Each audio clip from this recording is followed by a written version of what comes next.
a big garden this year, and it's including things like tomatoes and beets and lettuces and squash and fruits and berries. So it's a pretty exciting project. Awesome. You just did a recent addition to it too. What was that? Yeah, so recently I decided to put in a greenhouse, and so started building that in April, and just finished it up. Well, it's not finished, but I'm getting there. Uh, but I had an old trampoline hole, right? So I was able to utilize that and put half the greenhouse underground so it'll stay at a reasonable temperature, hopefully in the wintertime. Very cool. And how much veggies do you plan to produce out there? Well, hopefully enough to get me and my family through at least the winter. Mhm. Like I want to like grow and eat fresh vegetables and fruits all summer. And then like last year, I still have squash left over. All my beets are gone, but um, I want to start learning how to get more results out of my beds. So I think I'm going to make a couple raised beds and do some experimentation and see if I can get better yields, higher densities, and lower footprints. Tell me about your food journey that kicked off this whole farming. Yeah, it was interesting.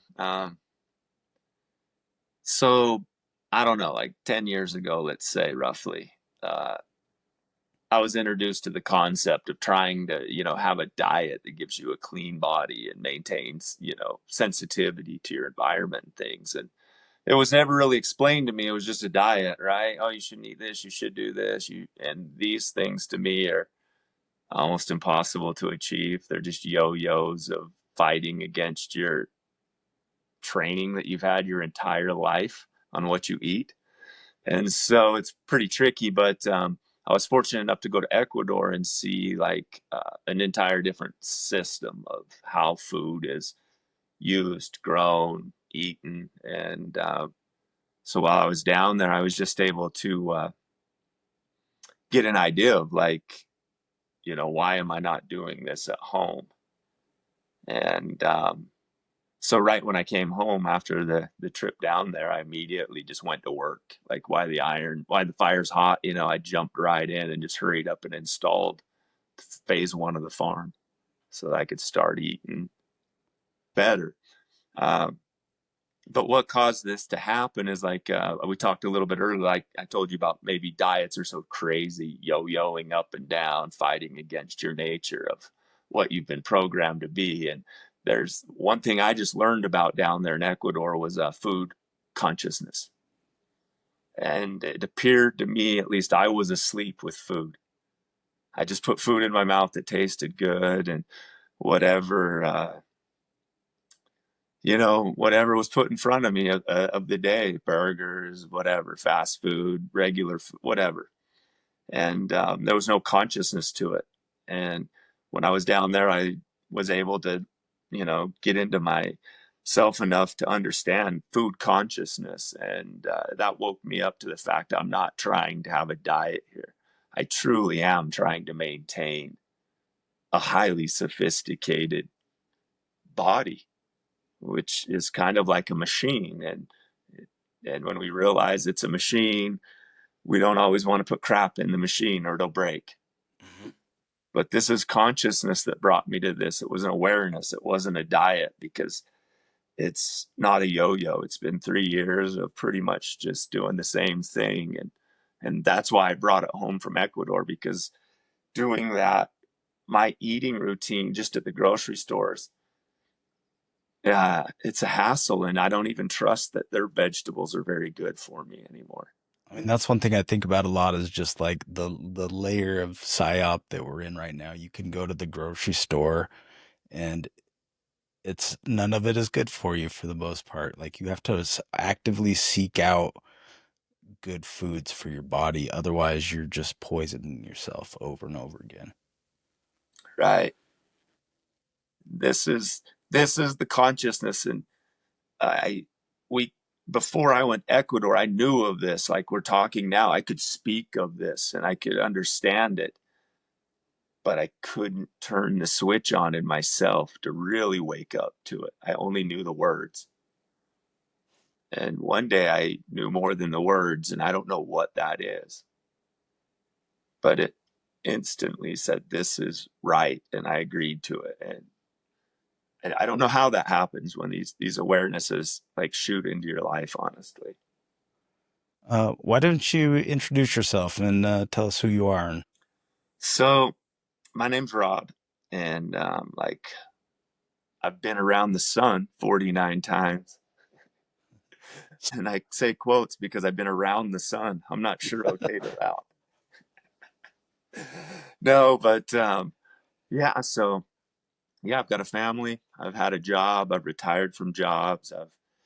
I've been around the world a bunch, and I'm just a normal guy that's trying to figure out who I am. I'm trying to tell you, I really still don't know. I'm just this trying to figure it out and have experiences and find the truth within this space called human life. what are some of your daily habits and like what's a typical routine for you? So, like for me, uh, I'm a Virgo. Maybe that's part of this, but I'm like really into structure, discipline, and routines. And they come easy to me and they become problems too. They can be good and bad.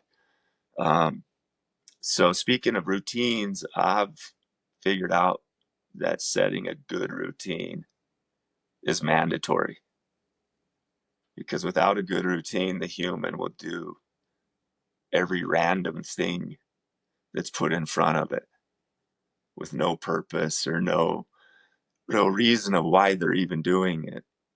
So the routine at least keeps you from wandering into spaces that are useless.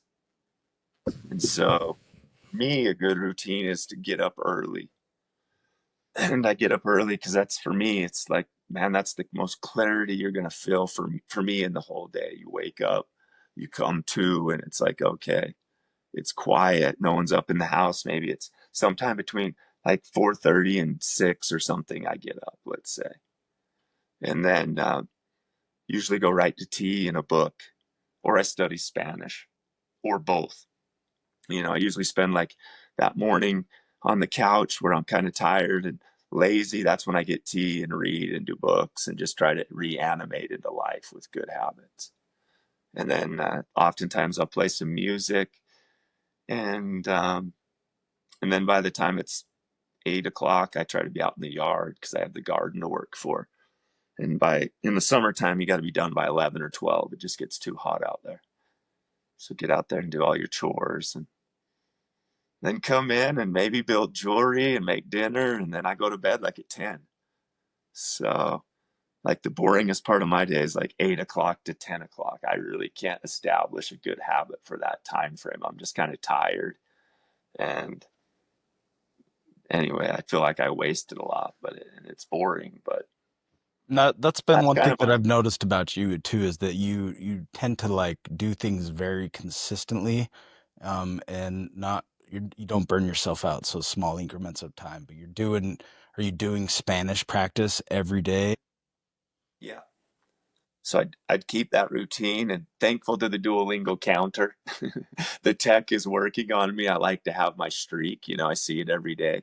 But yeah, I do Spanish every day from like in the morning or at night. It depends on my day, but for one lesson or 30 minutes or whatever. But I've been studying Spanish since 2021 of July. So it's getting to be 4 years. And I still stink at it, but I'm not proficient at all, but I can get around with Spanish people in Spanish countries for sure. So that's been quite a little task. And a funny story on that. Speaking of weird things, I got like I do a lot of weird things. Like I told you, I do experiences. And one day out of the blue, I'm like, I should learn Spanish. And I didn't know why, but I'm just like, I'm just going to do it. And then about a year or two later, then I met a friend in Ecuador, and he speaks Spanish primarily, as that's his first language and mostly his only language. And So I had learned just enough Spanish that this person entered into my life. And it's like no reason why I'm learning Spanish. And then presto, I have a new friend that pops into my life. It was S crazy. Strange how the universe prepares you like that, right? Right. So you mentioned a reading habit too, of reading every morning. What books are you currently reading? Well, right now, my reading list is, I'll think about it. I'm reading a couple books by Linda Goodman, which are zodiac astrology type books, and she's phenomenal. I think she's dead, but I wasn't a big fan of zodiac. It seemed like it was so like broken with the internet and all the people out there pretending that they're astrologers. But this lady Linda Goodman is she fascinates me. Like the stuff she says is it feels scary. It's so accurate. Her books are really good, so I'm reading that because I can't discount it anymore. It's something that has to, for me, has to be looked into. And then I'm reading a book called The Art of Loving, and that's by, gosh, it's slipping my mind right now, but it's a super good book, and it just talks about like love and how to better understand it and work with it. And then I've been into the Gurdjieff, the All in the Everything, the Beelzebub's tells to his grandson, the All in the Everything. And then lastly, I've been two other books I've been fumbling around with is the Book of Enoch. And I've been reading the New Testament Bible actually with a Bible study group because, like, the deeper I got into these literatures of the Spirit Masters, I could not discount that book anymore. I had to try to understand what this was. And so it's been fascinating. Talk more about the Gurdjieff book, The All in the Everything, or Beelzebub's Tales to His Grandson. And also that is a like an enormous book, like 1,200 pages or something, right? Right. Yeah, it's like 1,200 something pages. It's enormous. And I found about Gurdjieff when I was down in the Ecuador as well. So someone recommended it to me, and neither of us spoke the language very good, but they just pointed at their brain and they're like, it'll just blow your mind if you get through this.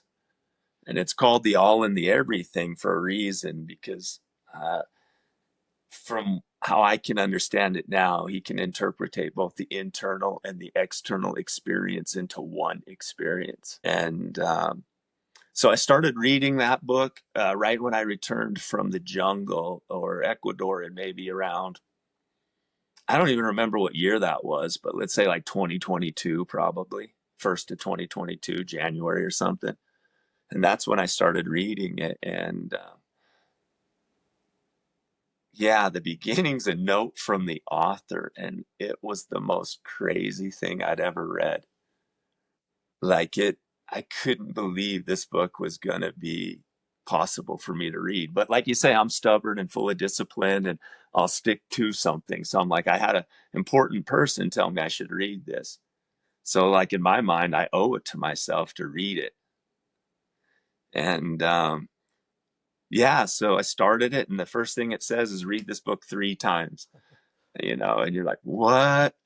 And it's like the first time, just try to get through it uh, because it's made up of words. There's made up words and concepts and things we don't know.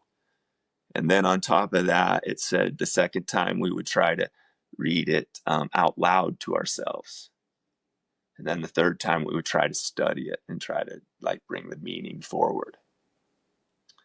And I contemplate that. I'm like, I did it because that's what the instructions said. I'm almost done. I'm a follower of the people I believe in, right? So I did it. But of course, as I got through the book, I realized that Gurdjieff, as he's one of maybe the experts of the rules of 3 and 7, these universal laws. And so, of course, he's going to ask you to read this book 3 times. Could you talk a little bit about those laws of three and of seven? Well, it's really hard because it's information that's for someone who's willing to like really seek it and search it and study it.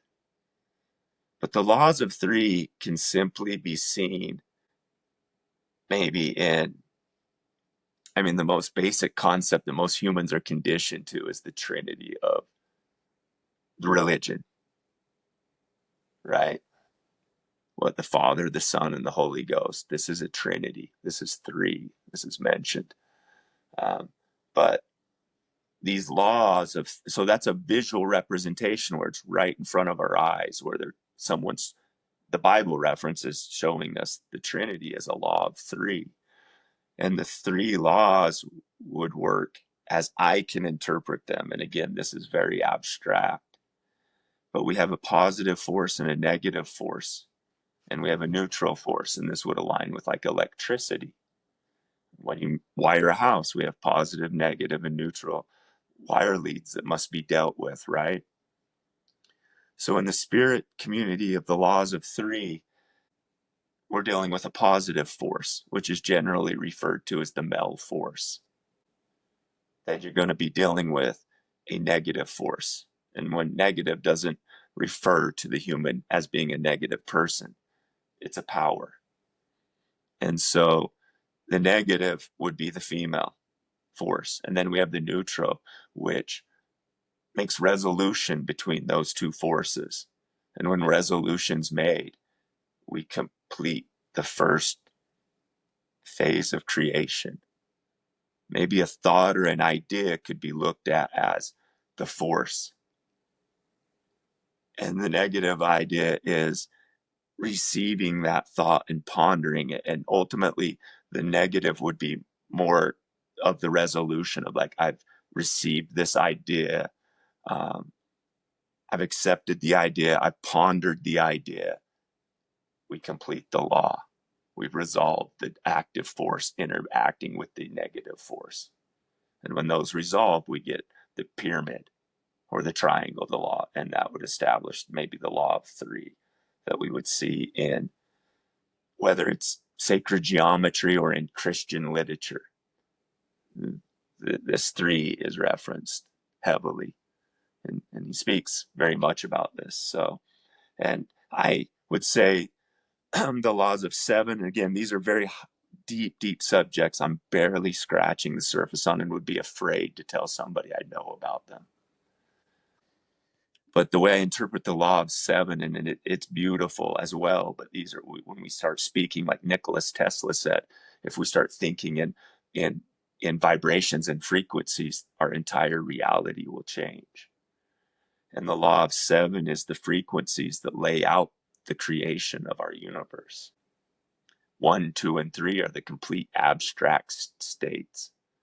The positive, the negative, and the neutral, completely abstract, cannot be understood.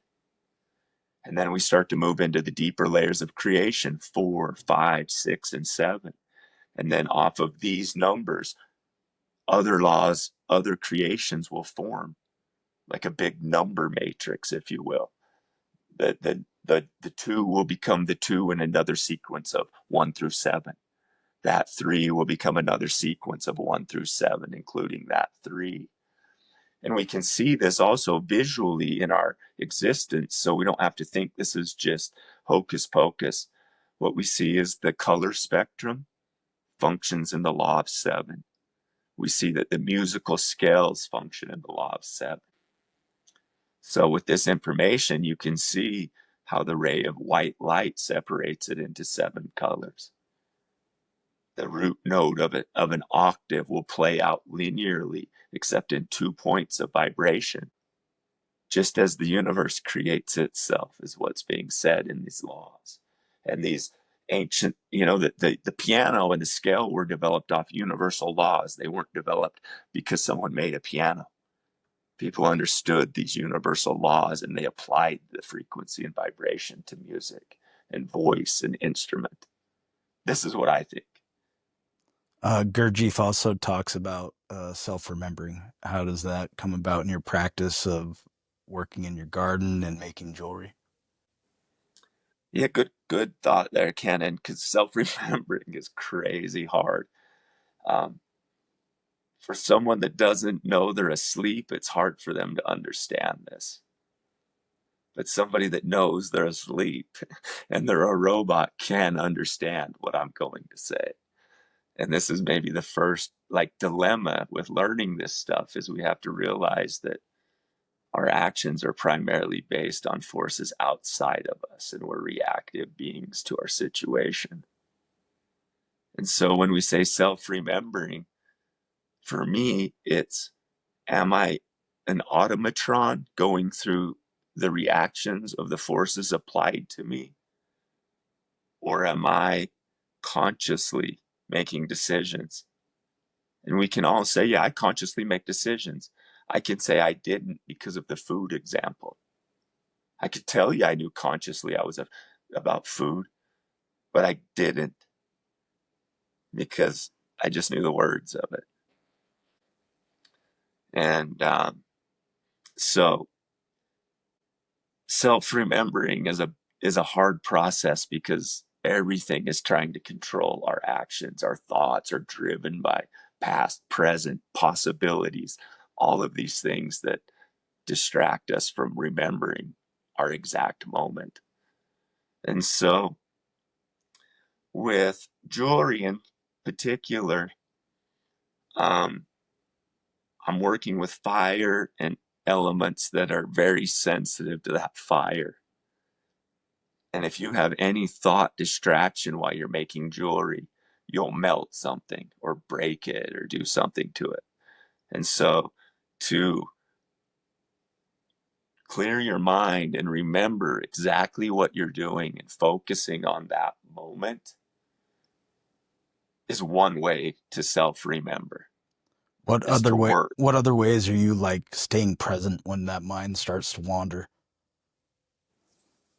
Well, it's really tricky. It's just a practice. I mean, I'm bad at it. That's the thing. Now that I know what I'm doing, I realize I'm still not good at this at all. And so it's a function of mentally trying to think about it. It's a function of when you're working, try to work and watch yourself work. And so this is a good example that might help with the jewelry or any job. We get into a repetitive nature, right, of doing something. And when we're self-observing, we're literally programming our body to do something.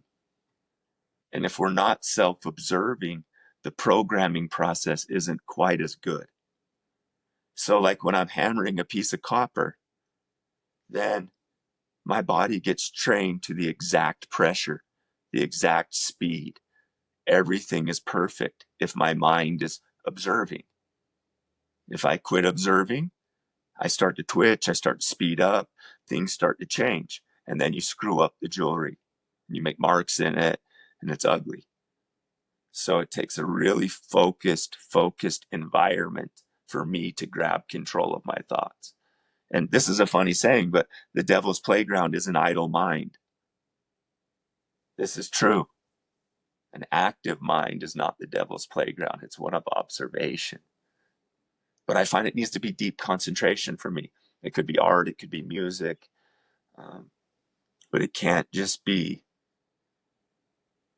an item of self-comforting that is automatic for me, because if it is, you'll just slip into automatic thoughts and automatic ideas that may not even serve you. They just confuse you and eliminate your efficiency that you're working with. It's a waste of energy.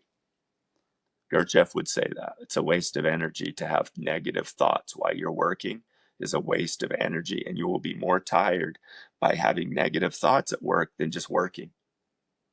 I've definitely Because noticed that. you're not wasting any energy. That's a big leak for humans in their energy, according to Gurdjieff, is negativity has no throttle. We can all use it just freely, but it's just hemorrhaging our energy. We need to hang on to that and use that energy and not blast it off like a steam valve. Like, fuck you, motherfucker. We need to hold that energy and transmit it to a higher place in our mind or body. I'm not good at any of this right now. I just try to practice because I'm such a sleeping person that it's just hard. But I think the number one thing is to ponder the fact that you are automated. Don't just dismiss it and argue with this, because when we realize we're automated, then we can fight against the automation. Change that internal code that's running. Yeah. And if you don't know it's automated, you don't even know it's happening. So it's hard, man. But good friends, someone to talk to, someone to play music with, um, and having a teacher in your life that can help you see the example. Because for me, when I see something, I believe it a lot more. So, for example, if you play music with somebody and you see them do something that's incredible and you're with them, now you believe it. And you can maybe start to do that. It's not just like a thing anymore. It's like, oh, I believe this. And the teacher can keep you showing you things that you can't see yet because we're asleep. And he's more awake than we are. So any of these books, Gurdjieff, A Real Life Teacher is best if you can find one. And I don't know how you find those. They find you, is what it feels like. Feel that. Yeah. How do you approach something completely new? Like when you find a hobby that interests you, that you seem to get wrapped up really quick in an idea or a new skill that you're learning, and then you dive all in and do it every day. But like, what's the first step you take? Yeah, when learning something new. The first is probably like just the resistance. I mean, to like a brand new idea. It's like, oh man, I'm gonna have to buy this. I gotta do this. And I'm honestly a tightwad too. So if I invest in a bunch of things that I'm gonna try to make work, I'm gonna try to make it work because I bought my tools and I want to use them and make them work. So there's some of that in there as well. But what I generally do is I'm always fascinated. Number one, it's just part of my vibe is that when I get pretty good at something, I start searching for something else to suck at because I really like learning things. So it's a gift that I have that I like it, I suppose. It's not like I'm great at a lot of things, but I have this gift where I love to learn things and I'm not too bashful at sucking at things. And so what I'll usually do is get just enough knowledge to be dangerous with the activity that I'm going to do. Like, I think some people can stall out on like thinking you need to have such a certain amount of knowledge before you can do something. And I don't think that's the case at all. So I'll do like a crash course and get enough information to be dangerous with it. And then I'll start to play with it. And I like to get better at things. So when you suck at something, pretty soon you get a little better at it, a little better. I start to see the growth in it. And I just stick with it. In the beginning, it's always an excitement for me to learn something. It does, even with Spanish. Like that's an easier example. In the beginning, for 2 years, I was learning at such a fast rate that I loved it. I could do Spanish for 1 to 2 hours every morning, and it was just so awesome because I was loving it. Now I'm not good at it, but I'm learning it, and it's taken on a different vibe, and it's more of like, okay, now my discipline has to kick in and the love affair is over. But now you're married to it if you want to, if that's the way to look at it, and you want to see any real fruition.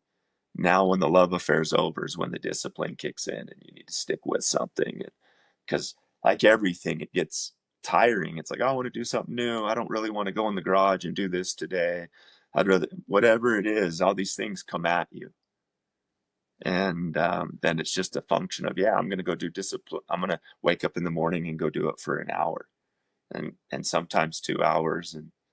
And back to that resistance, this is something that just came to me. But what often scares me to get going on things is that I know the process, what it looks like for me. And it means I could go out in the garage at 6 at night and go till midnight. And it's like some nights I don't want to go out in the garage because I know that I'm going to not get into the house until midnight. And so this resistance of like oh, just don't do it. Instead of just being like, hey, just go do it for 2 hours and turn it off. This is a skill I've got to learn. How do you balance curiosity and the exploration with mastery? That's a good question because I'm not really a master of anything. That's what all masters say. I'm a curious about everything. And so for me, like I say, when I get good at something, I don't necessarily just throw everything away, but I'm anxious. The curiosity kicks in of what can I learn next? And, so I don't even know what a master is, bro. We all have something to teach someone. And when you can get with that person that knows more than you do on whatever that subject is and get their information, then you're going to have a faster rise through the process.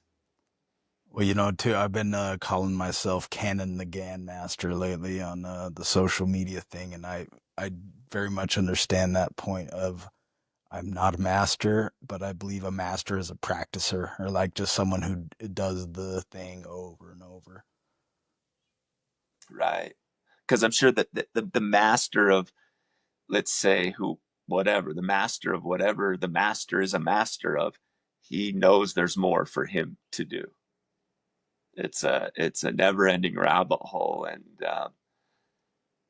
so that is a good thing to say, is like this concept of like understanding mastery. Gosh, we have to be um, like careful with ourselves, because that idea of the master always has more to master can result in a person kind of being too hard on themselves, not even like sticking their head out of the dirt, if you will, to look at the flower that's growing up above them, because they're down there in the trenches trying to become a master. And the master is hard work, but up above them is an entire garden that's growing, for example.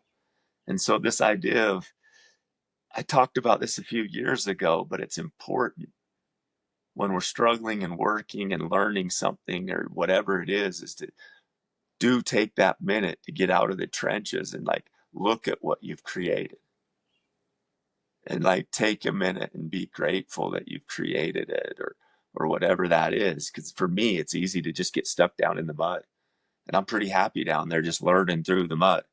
But I don't look up enough to be like, oh man, I created that situation or something. Is there a fast path to mastery? And obviously not if you're not considering yourself one, but and, yeah, by your tips so far, I'd say it seems like it's just a lot of doing the thing over and over again and constantly improving and getting better. Right. I think there is no fast track. If you have the desire, then you'll go through what it takes to get what it is you want.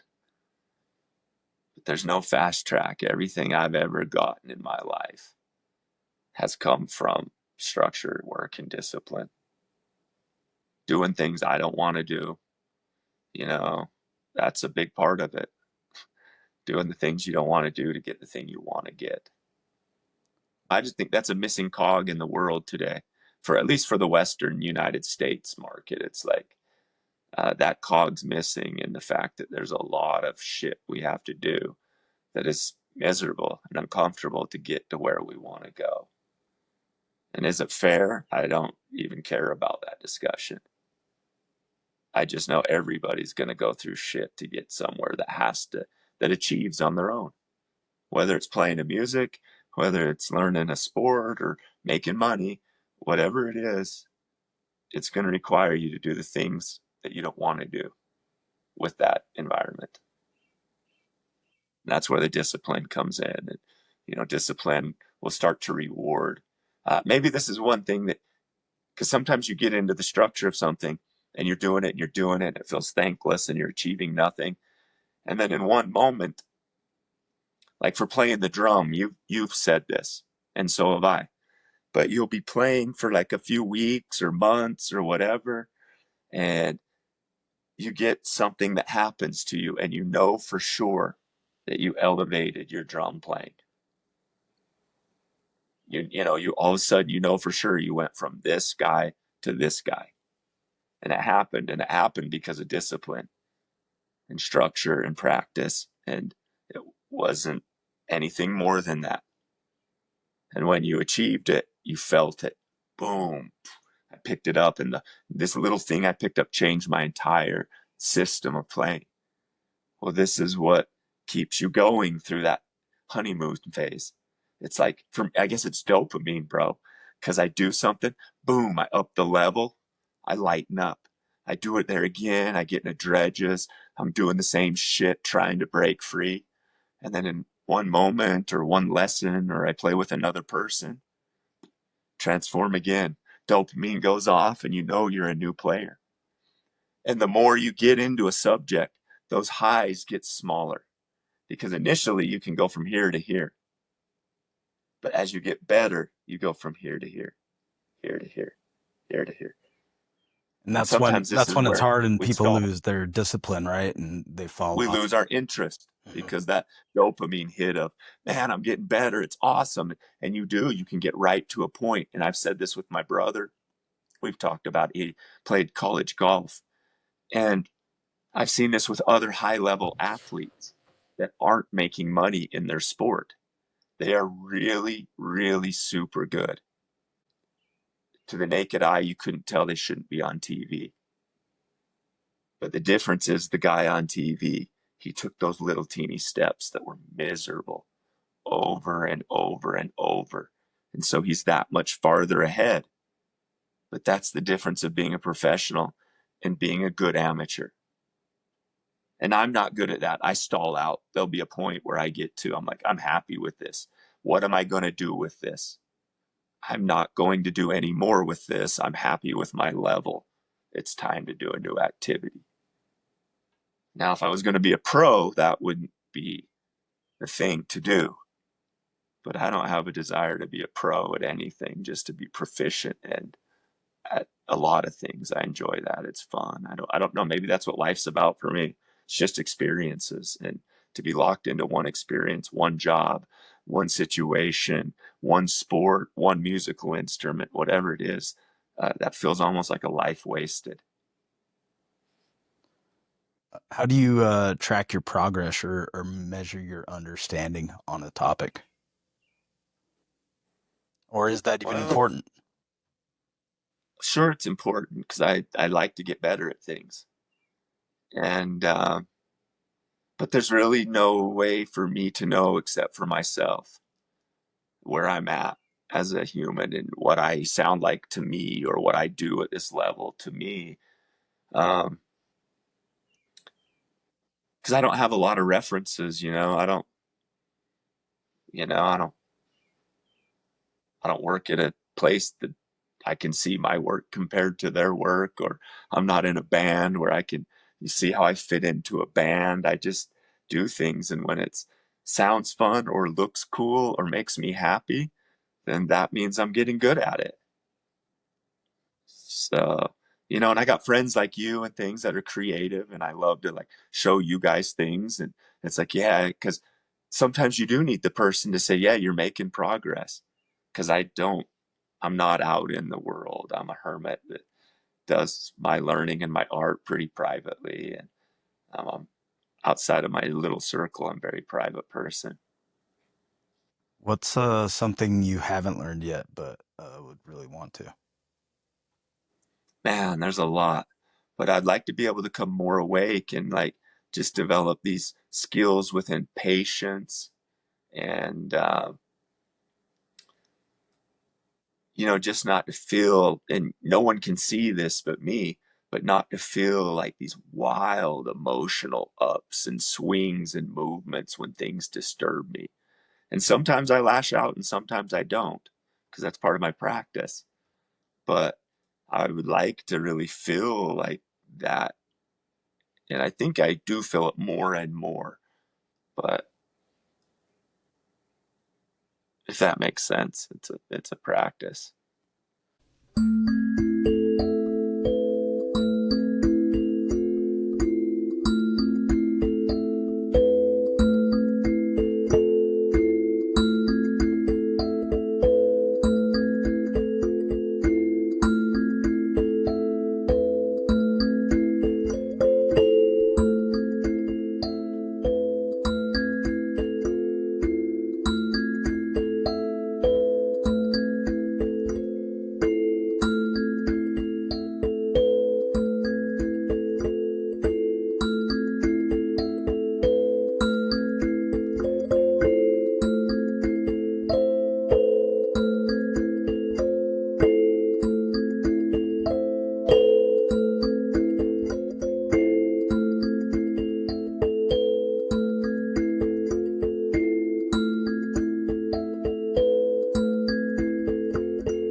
Let's talk a little bit about jewelry making. When did you begin this path? That was on my second trip to Ecuador. And my same teacher, he makes jewelry, so I just went down there and spent a month with him. And for two reasons, primarily to immerse myself in Spanish and to do whatever Rodrigo wanted to do. He's my teacher, and I was going to another country. I was learning Spanish. I was learning different aspects of the human consciousness and being. And so, based on his thoughts, he's like, "I'll try to teach you jewelry and see if you like it." And so we made jewelry for a month down there, and I'd say I pretty much, I like it. It's a great hobby, and um, so yeah, that's where I learned. So I think it's been just a year and a half or something like that that I've been making jewelry. So And so you're not necessarily making the jewelry to sell, but you will sell your jewelry, right? yeah, I mean, I hope to. I mean, eventually I have to. The nice thing about making jewelry, your valuable metals are always worth the market price. So you're not wasting art supplies, if you will. You just have a pile of silver. But ultimately, I would like to get when get to the level of having enough inventory, yeah, to try and sell some at a farmer's market or something, and at least get enough money to buy more jewelry supplies and help my teacher out in Ecuador, maybe go back down there. But yeah, life's busy, so mostly make jewelry in the winter because summertime is garden time, and it's just tough to get everything in one day. Can you walk me through your creative process when designing a new piece of jewelry? Yeah, that's a good question, and it's one I want to know from everybody too. It's like because it's like the $1 million question that artists work with, right? And again, I have to refer to my teacher because his job is to open my consciousness, and it's to teach a jewelry or whatever. That's fine.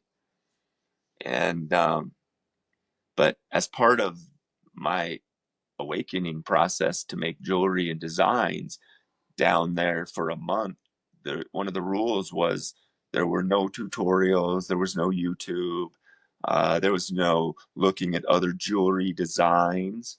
You could look at I could look at books with mandalas or like Mesopotamian art that I could use for my designs, but I couldn't use any like jewelry designs. And so that was a big part of the process is learning how to visualize what you're going to make. And so that's probably the most thankful thing I've got out of that trip, because that is such a skill, and I am not good at it, but I'm awake to how it works because I got shown how it works. And so for me, how I focus it is like for jewelry, I like to have um like a silver bracelet going, copper bracelet going, pendants going, rings going, and I like to have them all laid out on my table. And or even if I don't have anything made, I like to have certain stones that I think are pretty just laying out on my table. And that way, when I'm out there and I'm working on some thing, then I'll take breaks and I'll just stand up and I'll like be looking at my table, and I'll see stones, I'll see my rings, and then it starts to activate in my mind, like designs start to come out. But so for me, it's like laying out a, a cornucopia of items that you might use in your art and leaving it in front of you, never taking it off the table. And that way, every day you're looking at it, you're working, you're taking breaks. And for me, then all of a sudden I see a twist or this or that going on this stone. And I'm like, oh, I'm going to make this band, and I'll make a band. And then I'll let the band sit there for 2 weeks. And I'm like, oh, I'm going to do this and that to it. And generally, they'll feed off other projects like, oh, I'm making this pendant. Oh, I want to put this part of the pendant in this ring. Oh, but I want to get this part of the ring and that. And it's like some weird thing that starts happening. But for me, it requires lay out your palette of ideas, which means metals and stones for my art, and look at it all the time. Are you sketching out your designs too when you bring them in, or Occasionally, but primarily not. I primarily make my rings as I go. I'll have a basic idea and have a number of wires or metals, and but they turn out different. Sometimes on the copper bracelets, I draw directly on the copper. I don't usually make a stencil, only because for me, sitting in the house at a table with graph paper trying to come up with a design is fucking torture. But having a piece of metal in my hand and a compass and fucking around, pretty soon I'm like, oh, okay. And then I'll just sketch something right onto the copper and start, making typically the repeating designs. And so I'll come up with something and then just make it with freehand. what materials are you most drawn to? What are your favorite crystals? With stones, I'm not really that educated yet. Um, I have a resource that will teach me more than I could ever want to know on stones, but I'm in the learning phase right now of trying to make stones look pretty on metal. So it's like, uh, I do um, like certain stones, and I don't know why, but right now I'm trying to make things look pretty and not screw them up. And so stones, I haven't spent a ton of time to understand the value of my stones so much. But for example, I like opal, and opal's super hard to work with. It's super soft. You can break it and chip it, but when you do it right, to me, it's one of the most beautiful stones. You're gonna have a rainbow of unexpected color that I don't see in that many other stones, and they're a small opal's not that much money, so they're fun to work with. What is the most challenging part of transforming an idea into a finished piece? Man, sometimes it's just the resistance of calling it finished. Right? So I'll get like an awesome idea and it's almost done. And I've done this with rings, and some of them, maybe they're more complex, and they'll sit there for weeks sometimes, and they're going to be beautiful. But there's that thing of finishing it, not melting it. I don't know, but there's definitely I've read the book. I think you have too, by Stephen Pressfield. What's that? The War of Art or something? Yeah, Art of War. the war of art. That resistance he speaks of is real, and I cannot fully explain it. But I'll do projects and I'll be almost done, and that last little bit is super hard to get done. And I don't know if it's just accepting it that it's done with the fire and the finality of the jewelry to make a mistake. And so to give myself a week or two to allow myself to settle down and really handle this delicate weld or solder carefully. I don't know, but it's one of those things I'm trying to wake up to. I wish I had a good answer, Cannon. Great Um, answer. yeah, it's a tough I thought one. I'd just take this opportunity to share off the piece you made for me. I have Horace, dope piece. I wear this every day. Yeah, this is a cute little. There you go. This was copper pipe at one time. And so to make that, what's the process for designing a bracelet like that? Well, you got to get this. First off, you just buy copper pipe at Home Depot or used pipe. And I mean, I'm a scavenger of copper now. Anybody who has free copper, I take it from them. But yeah, you just cut open a piece of pipe and lay it out flat. And it's pretty hard to do. I usually get it hot first, red hot, and then let it cool. I think that's called annealing the steel. It causes copper and silver to relax, and then you can cut it. And then it'll get hard as you're cutting it. And usually you can get through it though. So you'll cut it, flatten it out, and then it goes from pipe to like a little, sheet of copper paper.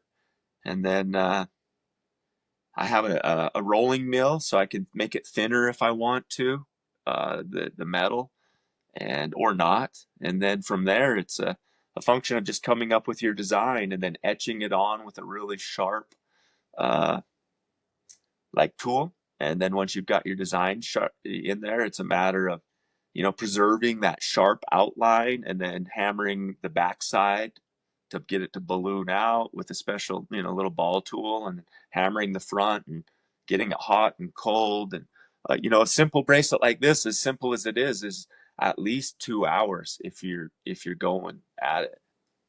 It's a good process to get it done. You're pounding the metal. Yeah, pound. And I like working with the copper and the silver, and they both have different dynamics, and I like to have all of them going at once. I like to wrap pendants out of wire. I like to make silver bracelets out of wire, hammer rings, and make copper bracelets. But I think having all of it going, stimulating, and it feeds the other. It all feeds itself. It becomes one machine that creates ideas within itself. The idea is just start doing something, and that's sometimes hard. And for me, sitting at the table starting with graph paper is not the way to do it. It's to get out there, start touching my art, metal, burning something, melting some steel, getting some wire ready. Just that alone might ignite some creative thoughts, just preparing the metal and stuff. Right, you don't necessarily have to have the idea going into it of what you're wanting to create. Just get the hands moving, and then the ideas start coming of what to make. That's what I learned in Ecuador, and that's the gift. And the way I got it was discipline of not getting on YouTube and not getting on tutorials and not looking at other people's designs. There's a discipline to that. What's And a this oh sorry. ignited that. But I think that really helped ignite this concept of, just start working. I'm going to make a ring. Okay, there you go. Start making it. You got 3 stones out. Maybe one stone will grab your eye when you're making the band. I don't know. We just grab it when it comes time to choose it. Or maybe you choose the stone first and you're like, well, this stone, I want to do this, and it starts to grow. But yeah, everything I do is custom in mind and hand. I don't like nothing's even mass produced. I've made rings that look similar, but I'm taking no measurements. I'm not trying to replicate. I'm just making the same ring again, the same process. So, What is a mistake or a misstep that taught you an important lesson in making jewelry? dude, this is a great question because I want to share this with everybody because I knew about this, but again, I couldn't verbalize it until I had a teacher tell me what it is. So with jewelry specifically, there's no eraser. I mean, you melt a piece of steel, it's over, right? When we're making jewelry, or art of any kind, you experience emotion. You experience happiness or sadness or pissed offness or something. Something happens making your art, right? It always does. You love it, you hate it, whatever. It's the process. When you start to feel any emotion towards your process, good or bad, stop. The excitement will result in a mistake. The anger and frustration will result in a mistake. Stop. Gather myself. Work on a pendant for a while. Go back to the thing that was frustrating me. But as soon as emotion kicks in on your project, and I'm not speaking of emotion from a visual painter that's making a beautiful emotional painting. I'm speaking of like, oh, I'm almost done. This is exciting. I love it. Stop. You can make a mistake. We don't want to be excited to finish. This is what Rodrigo taught me. Stop when you feel these emotions. Take a break. Come back to it when you're present. Then you don't make a mistake. That to me was a very, very important thing he taught me. And I appreciate that I learned it. Jewelry making requires a ton of precision. How does that attention to detail influence you the way you see and experience other things? I think it's been a good teacher of just what you said. And I'm like a Virgo and my mind's going crazy all the time. And so to take jewelry and learn what it takes to be focused and then to learn how to apply that to say something as simple as pulling weeds in my garden is pretty dope. Because like we talked in the early on, I can pull weeds without wasting a lot of energy. Just bitching about pulling weeds, for example. I could be doing this. This fucking sucks. I could pretty much lock into a lot of different projects and command different levels of focus, and it makes the project more enjoyable, even if it's just pulling weeds, because I haven't ruined it with a bunch of fucking stories. I'm just doing it, watching myself. I'm learning faster techniques, how it works, whatever, right? But so that focus is a valuable thing in anything that we do. It's whatever it allows us to take control of our mind and remove some of that automatic nature because we're focused and we're not allowing random shit to flow through our head uncontrollably based on any external condition that exists around us. Rather, we're focused and these things don't bother us anymore. Time stops, the temperature doesn't bother us, whatever. We're focused on things that are not creating stories. Well, and it seems like that's an important part of entering that flow state too, is just not having those stories, but or having those emotions about your work as well. Yeah, getting out of your own way, right, is a good way for me to say that is when we play music or play a sport. Many times our body and mind knows how to do the task, but unfortunately we let our body get in the way or our mind get in the way of what we were trained to do. And we just need to relax and let our body do what it's trained to do. And, Gurdjieff says this, you can never really do one thing at once, but when you are doing jewelry making, for example, I am making jewelry and I'm observing myself. And high focus situations require you to observe yourself in the situation. And that will help turn off everything else. You're doing two things at once, high level observation and making a ring. But doing two things at once is easier than doing eight things at once because you're welding a ring, thinking about a hamburger, thinking about playing drums, bitching about the weed that you got to pull in your backyard, and making a ring. This is intense. This is a crazy environment to make art in or do anything in flow state. So if we can do two things, one thing is observe, the other thing is the thing we're doing, we'll find way more success in what we're doing. And we'll remember what we're doing and we'll remember how we did it because we're learning from ourselves. We're not thinking about 60 fucking things. So do two things at once, always. Amazing. Observe and do.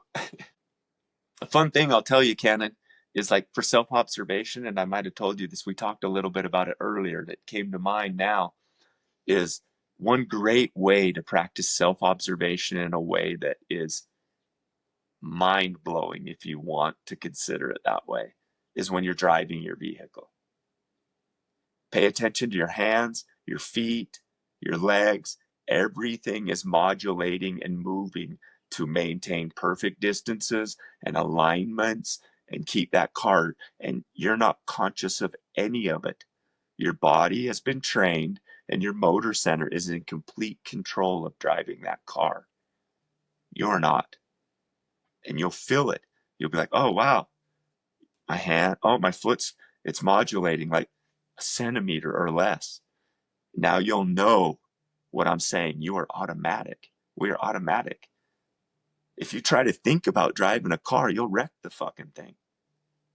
You can't get in there and be like, move my hand of one half centimeter, press my foot 1/2 centimeter.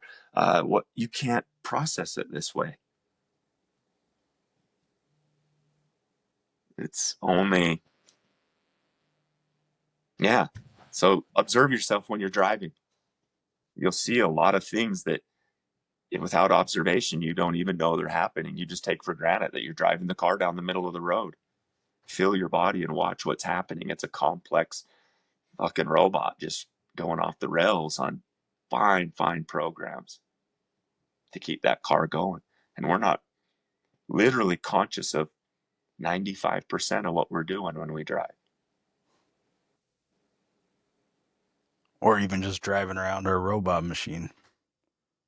Yeah, and it's more harder to observe or harder to observe just being yourself in the daytime. The car is very easy to observe. Someone who knows nothing about self-observation, I believe I can describe this to them and say, go drive your car on the freeway. Come back and tell me what your body was doing. They're going to be like, holy crap, a lot was going on.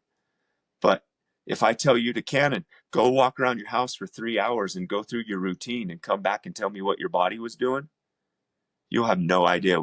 You probably won't even remember the most of that 3 hours. It just happened to you. It's crazy. So it's harder to observe yourself in the gross state of just being Rob or Canon. It's harder because we're so automated. The way we eat, the way we sleep, the way we move, the way we walk, the way we talk. It's not in our control. But when we drive a car, we can spy on it and see every aspect of your body just moving and controlling that vehicle very precisely. Interesting. Indeed. Well, yeah, this has been really fun talking to you, and yeah, I think we'll wrap things up. But just want to give you a chance if you got anything that came about during the conversation that you wanted to mention or shout out. I don't think you got your website quite in order yet, so we'll have another guest visit with you soon and let people know about where they can support your jewelry making and all that jazz. But anything come to mind that you want to just say in closing? And thanks for having me, bro. I think this is going to be an awesome platform. And yeah, I just hope everybody can be kind and try to stay awake. It's a time to go back on the tracks, on a journey of healing, to remember our roots, who we are, and our interconnectivity with all of life. From there, we will build a new operating system